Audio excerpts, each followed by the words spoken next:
Now let's pivot back to the Warriors and explore a potential lifeline, a trade idea that could finally bring some much-needed clarity to the Jonathan Kuminga situation, while also addressing needs for two Western Conference teams looking to take the next step. The Golden State Warriors are entering a truly pivotal stretch in their franchise timeline. With Stephen Curry at 37 years old, still playing at an elite level, the front office is walking a tightrope, keeping their championship window alive while simultaneously developing their next generation of stars. Kaminga, as we've discussed, sits squarely at the center of this delicate balancing act.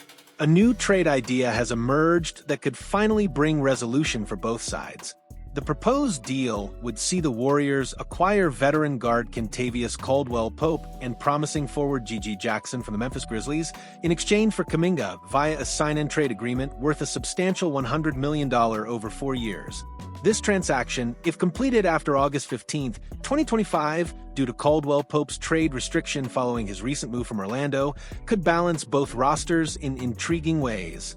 From Golden State's perspective, this move is a calculated gamble aimed at maximizing the remaining years of the Curry era while adding both immediate help and long-term potential.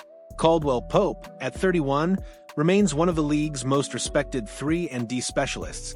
While his statistics dipped slightly last season, 8.7 points, 2.2 rebounds, 1.8 assists, and 1.3 steals on 43.9% shooting from the field and 34.2% from three, his defensive versatility and championship pedigree are undeniable. Having won titles with both the Lakers in 2020 and the Nuggets in 2023, he embodies the kind of stabilizing two-way role player that Golden State system thrives with. On a team featuring Curry, Jimmy Butler, and Draymond Green, Pope could provide crucial backcourt defense and much-needed floor spacing. The addition of G.G. Jackson, the 19-year-old forward, adds an intriguing developmental piece to the Warriors' rotation. Jackson had an encouraging rookie campaign in 2023-24, averaging 7.2 points, 3.2 rebounds, and 1.0 assists on 37.2% shooting from the field and 33.7% from deep, despite being limited to just 29 games due to injury. His length, mobility, and raw scoring instincts fit the kind of long-term talent Golden State needs as they prepare for life after their core veterans.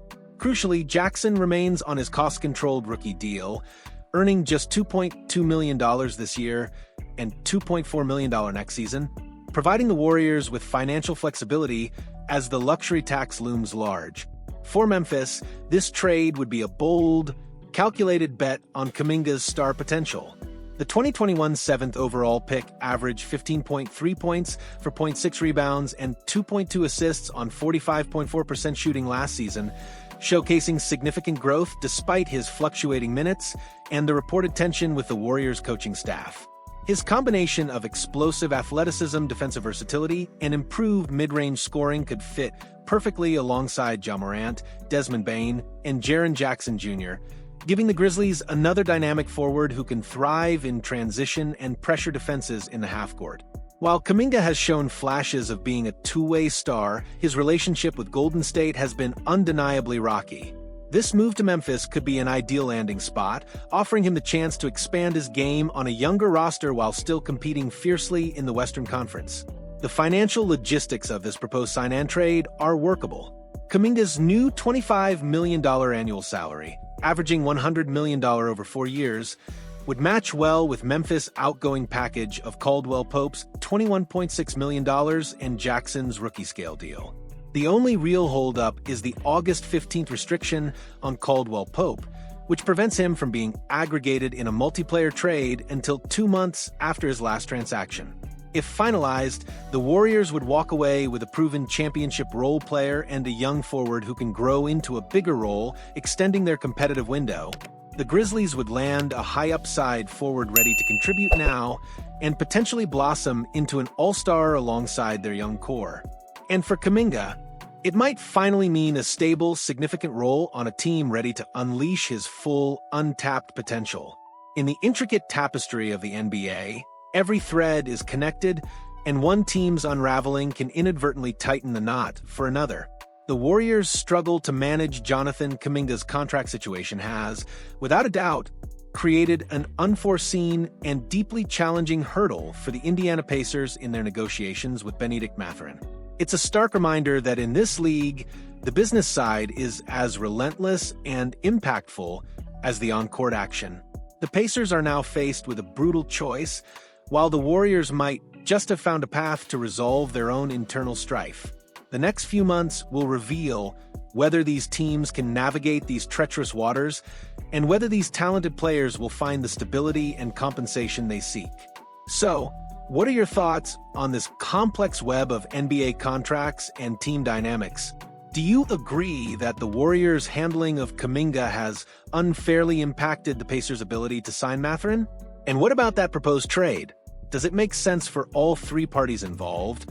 Or do you see a different path forward for Kaminga and the Warriors? Your insights, your passion, and your unwavering support are what make this community truly special. So don't hold back. Drop your thoughts, predictions, and reactions in the comment section below. Let's keep this conversation going.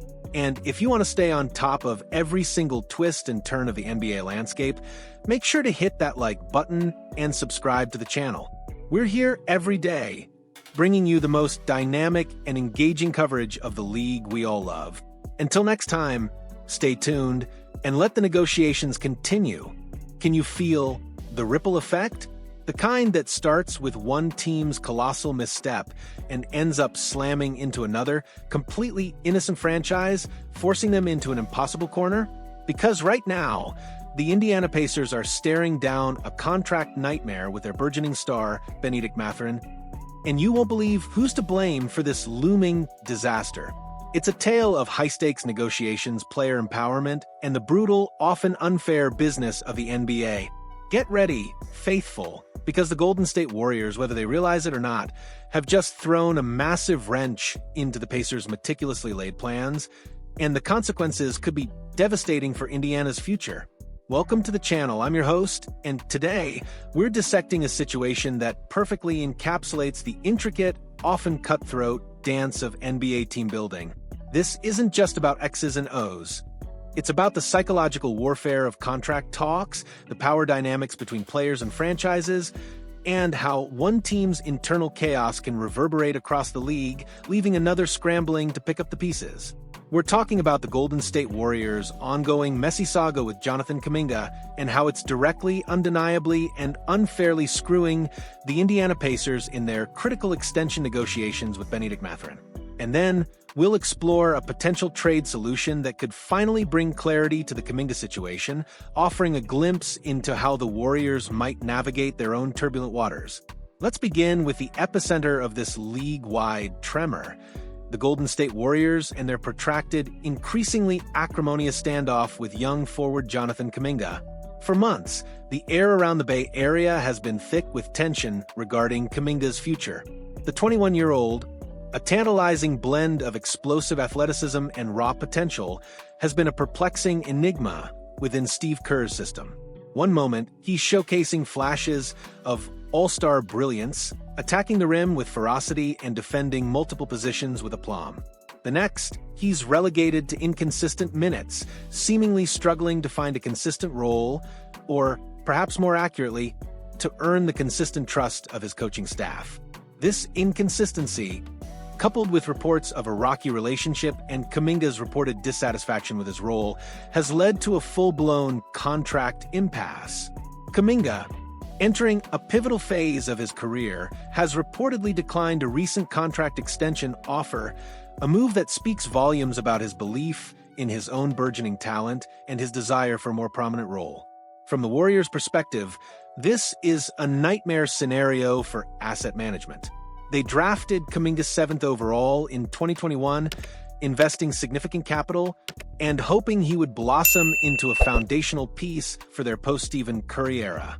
Now, they face a daunting trio of options: either sign and trade him, ultimately offer him a contract he's willing to accept, likely at a higher price than they initially desired, or, in the worst-case scenario, lose him in unrestricted free agency in 2026 for virtually no return. None of these outcomes are ideal for a franchise trying to maximize the twilight of a dynasty while simultaneously building for the future. Kaminga, by simply holding his ground and betting on himself, has gained immense leverage, and the Warriors' inability to resolve this has created a blueprint for other young stars. And this, my friends, is where the Indiana Pacers enter the narrative, caught in the crossfire of a battle they had no part in starting. Enter Bennedict Mathurin, the Pacers' dynamic 6 feet 6 inches wing, a certified bucket getter from the moment he stepped onto an NBA court. Mathurin, much like Kaminga, is approaching a crucial contract extension window before opening night. He's set to make $9.1 million in the final year of his rookie deal, a figure that, given his production, feels like a steal. Mathurin has averaged an impressive 15.9 points for 0.5 rebounds and 1.8 assists in just 28.3 minutes per game to open his career, showcasing an innate scoring ability and a fearless, trash-talking swagger that has endeared him to the Pacers' faithful. Now here's the kicker. Mathurin, witnessing the Kaminga saga unfold in real time, has every reason to be emboldened. He sees a player, like himself, believing in his star potential, standing firm, and ultimately forcing a team's hand. Mathurin believes he can blossom into a legitimate star, and with Tyrese Halliburton sidelined, he's expected to step into a starting role this season, giving him an even larger stage to prove his worth and earn that massive contract he desires.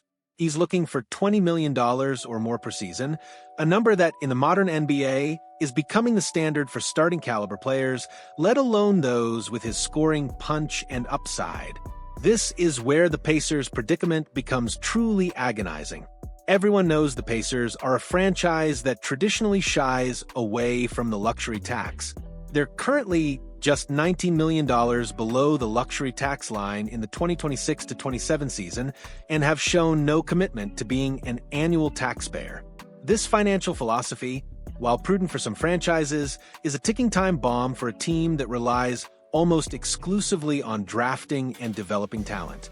The Pacers are not a free agent destination. They cannot simply buy their way to contention. They must retain their homegrown stars. And Mathurin, a player they drafted and developed, is precisely the kind of talent they cannot afford to lose for virtually no return. The Pacers find themselves in a no-win situation. If they try to limit Mathurin's minutes or production this season in an attempt to suppress his value, it could backfire spectacularly, transforming into another nightmare Kaminga-esque standoff next summer. Nobody benefits from that kind of acrimony. The goal, ideally, should be to find a workable deal for both sides before opening night. However, the Pacers likely want to keep Mathurin in the non-taxpayer mid-level exception range, a figure that is simply not going to cut it for a player who sees himself, and rightly so, in the $20 million-plus annual salary bracket. This fundamental disconnect, exacerbated by Kaminga's successful defiance, sets the stage for a potentially messy breakup. The Pacers have difficult decisions ahead. Do they trade Mathurin before the deadline, or do they look to trim payroll elsewhere to keep their promising wing? Indiana wants to build a contender around Halliburton, but they are clearly unwilling to spend lavishly to do so.